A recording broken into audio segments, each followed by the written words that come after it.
Hey, how's it going out there today, everybody? Hope everybody's having a great day. Coming to you today to do weekly recap. Let's talk about weekly recap real fast, what it is. If you're new here, be sure to smash that subscribe button, hit that like button, check out all that fun stuff down in the description below. Weekly recap is basically a simple breakdown, an overview of my week. I got no reason to lie to you. Some people say, well, I don't believe you. Well, you don't believe me, don't believe me. Because I'm not doing this to brag. This is informational purposes only. I'm leased to an 80-20 split carrier. I don't talk about the carrier. These numbers are from mid-October. So keep that in mind, mid-October 2022. So if you're watching this in the future, thank you very much. Smash that like button for me. But that's when these numbers are from. And like I said, at least an 80-20 split carrier. I don't talk about the carrier. Find yourself a good carrier to lease on to. And that's kind of my take on it. We pull Reefer freight, 80-20 split. I pull their trailer. That's about how it breaks down now. Let's get to this week. Short week here. Not a lot to break down, honestly. This is a backhaul week. This week starts on a Friday and it ends on a Monday morning. And I go home after this and I take the rest of the week off. So Monday to Friday, Monday through Thursday, I chilled. I didn't do nothing. So unload this week, and it's a backhaul. So the numbers are going to reflect that. And, I've been doing this long enough that I think if I was BSing anybody, I'd have been called on it long ago. And the people who don't understand it, then if you need any more explanation, I can help with that. But if you're saying it don't make sense, just to say it don't make sense, I don't know what to tell you. You're going to look at these numbers. A lot of people are going to look at these numbers and they're going to go, maybe I'm better off being a company driver. I'm not going to argue that. Do what's best for you. I'm not trying to talk anyone into anything with these numbers, okay? I want to make that very clear. Like, this is just information. What you do with it is up to you. I hope it helps people because that's why I do it. That's what this channel is based on. So if you could, smash that like button for me if it helps you out a little bit. So like I said, we started out the previous week. I was out for 7 days, and then I cut that week off. I really wish I could have added this load to it because it was a 6-day week. My last week was, but I took a day off, and then I went and picked up this load. And this load is North Carolina back to Minnesota. So I picked this load up on a Friday. I had been out Friday to Friday the week before. And this was me going down, picking up a backhaul, going back to Minnesota. This was 41,000 pounds, 26 degrees, coming up out of North Carolina, back to southern Minnesota. For me, North Carolina is going to be on the back burner right now. I'm having trouble getting, not necessarily just good paying freight, but getting freight in general out of North Carolina. Our connections in North Carolina are not as strong as our connections out of some other parts of the country, and it's showing right now because normally when I go down to the Carolinas, whether it be South Carolina or North Carolina, I got no problem load straight back to Minnesota. I'm starting to see problems with that lane right now, so this may be my last North Carolina for a little while. Now my carrier does not force me to go anywhere. They call me, say, hey, we got these loads available, which one do you want to pick from? That's kind of how I go about it. I work a lot, and I try to stay true when I agree to do something. It's not always convenient. I think I started out with a cold a week or two ago. I agreed to a load. You do what you got to do being a business owner. So I get a pretty good choice of loads from being that type of person, and I built relationships, built on this. So but North Carolina is just not there right now for us. So this load, 41,000 pounds, 26 degrees. It was basically 26 degrees outside. I mean, I put no reefer fuel in this week because number one, the trailer I had when I was pulling this load, I wasn't sure if I was going to keep that trailer. So I think I'd picked it up on the yard with a little over half a tank of fuel. So I was trying to get it back with, half to 3/4. I'm not too petty about reefer fuel in a trailer because the way I look at it is I would rather leave a little bit more in it than what I picked it up, honestly. Just as a pay it forward type of thing. I know I'm not going to see that money in return, but I feel like, I just don't want to be that guy. You know, I don't want to look at myself that way. I don't want to be like, you know, I'm that jerk that always leaves a trailer on the yard with an eighth of a tank of fuel, you know, and then some guys got to grab that trailer and go, you know, pick up a rush frozen load, and he's worried about, you know, am I going to run out of reefer fuel before they even get this loaded and I can go get fuel? You know, I just don't want to be that guy. So, but I didn't put any reefer fuel in this week. It was just that good. It was 41,000 pounds, 26 degrees, 91 empty miles, 1149 loaded, and 1240 total miles on that. Now, there were some other loads coming out of North Carolina going to like Texas. I believe we had something going to Arkansas that was paying pretty good. But for me, it's about getting back to Minnesota. I feel like the time I take, you know, say I make a little bit more going from North Carolina to Arkansas and then Arkansas to Minnesota.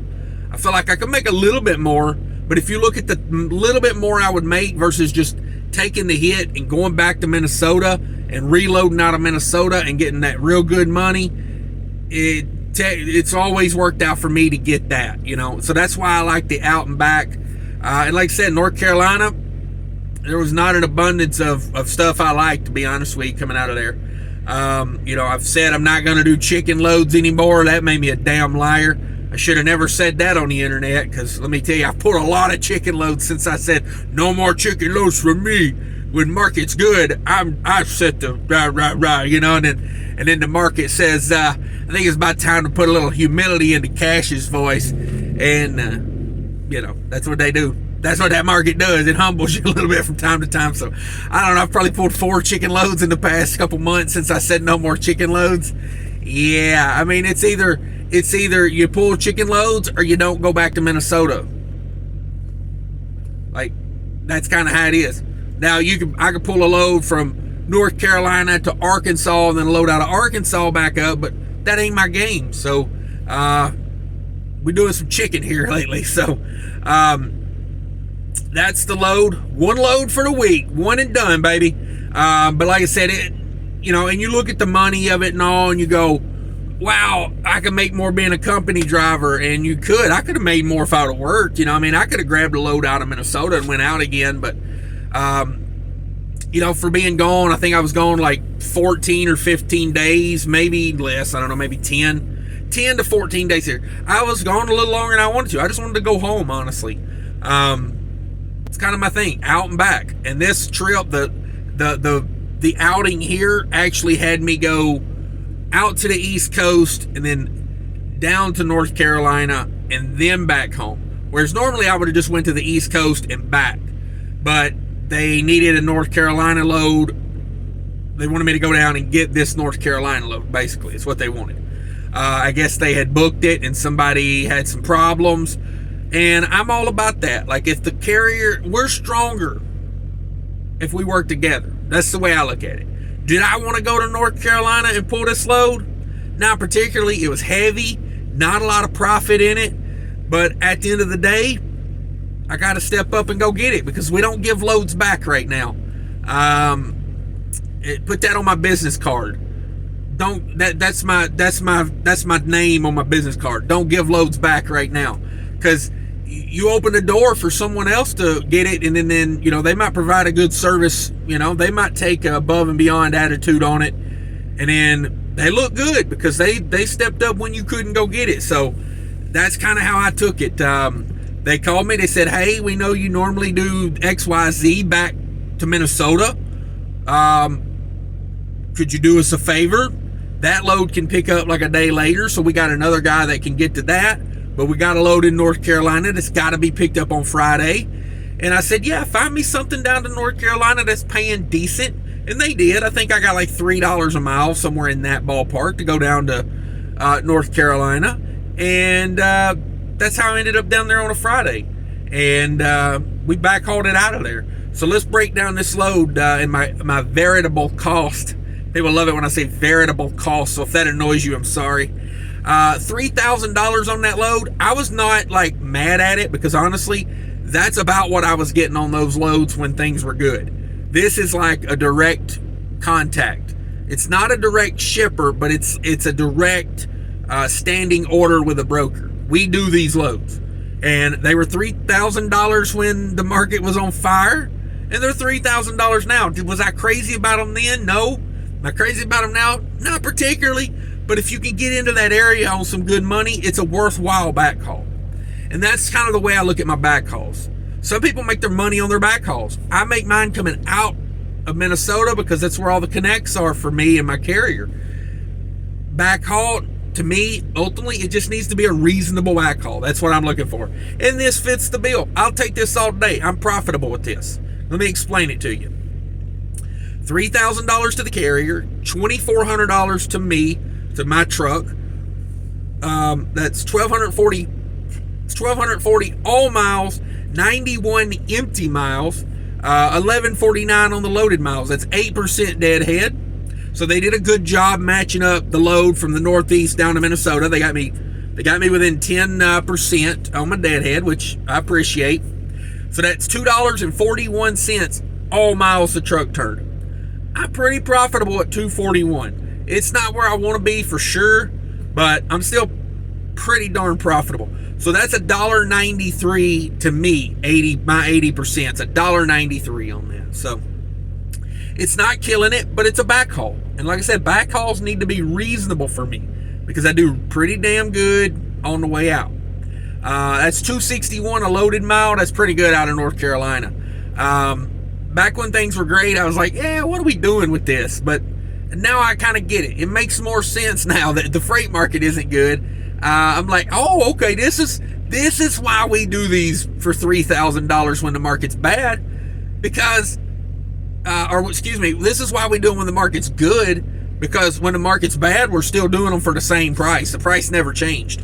So that's why I accept it. It's like, yeah, I'll go get that because we need to keep that more than any, because I don't particularly go to North Carolina a lot anymore, but I used to do that lane all the time. I know we have outbound stuff to North Carolina all the time. It's just not my particular favorite lane to run. I used to run it, but I kind of moved up in seniority a little bit over the years, and now, I'm like pulling more of what I want. I'm higher up on the list when the load list comes in. Maybe I get a call a couple drivers earlier and I don't end up in North Carolina. But not the worst thing that could happen to you, because let's say on the way back, I bought $967 worth of diesel. I filled up in North Carolina right after I got loaded, and then I ran back up to Illinois and found some good fuel prices in Illinois on Mudflap. By the way, check out Mudflap. If you're in the Midwest, Mudflap kills it. You got to check out Mudflap. So I went ahead and topped off when I got to Illinois. I really didn't need it, but I found it at such a good price. I was like, I got to get it, because I probably can't get it that cheap minus ifta when I leave the house. So why not get it now? Like I say, if I can find fuel for what I think is a good price, I'm going to fill this truck up. It's going to take on fuel. I'm not one of these guys that say, oh, it hurts my check this week. Well, number one, my carrier don't pay for my fuel and then reimburse me, or however that works. My carrier pays me for the load. I buy my own fuel. So does it affect? I don't know. I got like a X amount of money in a fuel reserve. That way, I don't worry about what it does to my check this week. I got like $5,000, spread out through multiple avenues that I can use for fuel, and that's all that money is used for, to fuel, and then I reimburse myself when I get paid for the load. That way I don't worry about like what it does to my check this week, or what it does to. That's no way to run a business in my opinion. So $9.67 on diesel. I spent $34 on them West Virginia tolls. I thought I told you. 3 of those for $11.34 ago. And $13 on the cat scale. I did cat scale that load because it was kind of loaded all the way to the back of the trailer. Kind of weird. Didn't prefer it that way. I wish they would have maybe doubled. Like, I think they went too many singles and doubles before they started doing doubles, because it was kind of a little too far back for me. But it is what it is.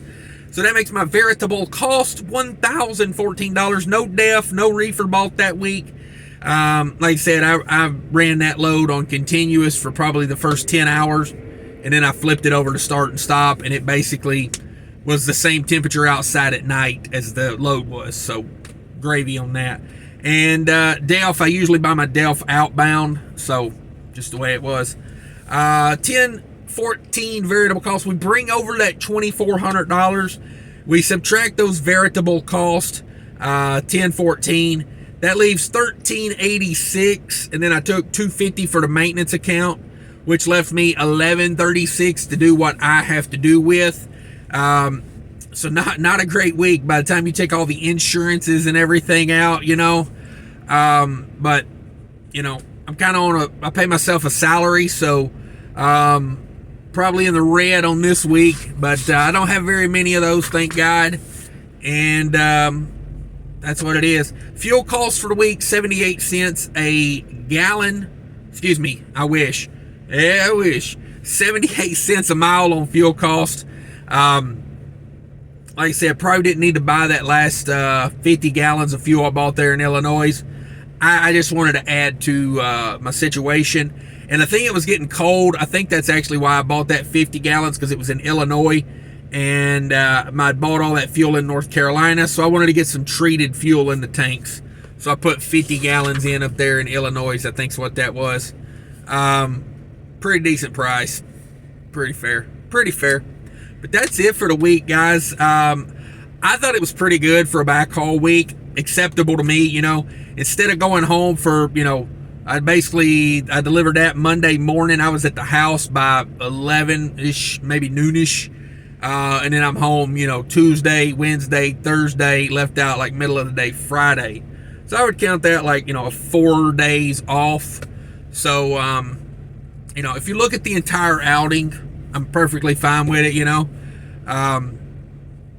It's just the market we're in. It's no $5,000 backhauls out of a mediocre market. It's reality these days. So that's it, everybody. Thanks for watching. I appreciate everybody tuning in. Be sure to stick around if you want to watch the commercial for some Mighty products. Be sure to click all those links in the description. If you're going to buy something off of Amazon for the holidays, click my link down there. Give me a little affiliate program linkage there. I'd appreciate that. Be sure to check out my second channel, Trucking with Diabetes. Take care of each other out there, guys. Remember, people are more important than trucking. That's what I'm trying to say. Hey, everybody. Thanks for sticking around. Just want to talk to you a little bit about a company I'm partnering with, Mighty Products, spelled M-Y-T-E-E. You flatbed guys probably already know them. They are huge into flatbed, straps, tarps, everything, toolboxes. I mean, they sell everything for trucking. Go check them out. Links are down there in the comments and in the description of the video. Check it out. I really appreciate them reaching out and wanting to work with my channel. It helps me out tremendously if you shop through my link. I would much appreciate it. And let me know what you think about them if you do buy something from them. Thanks. Appreciate your feedback.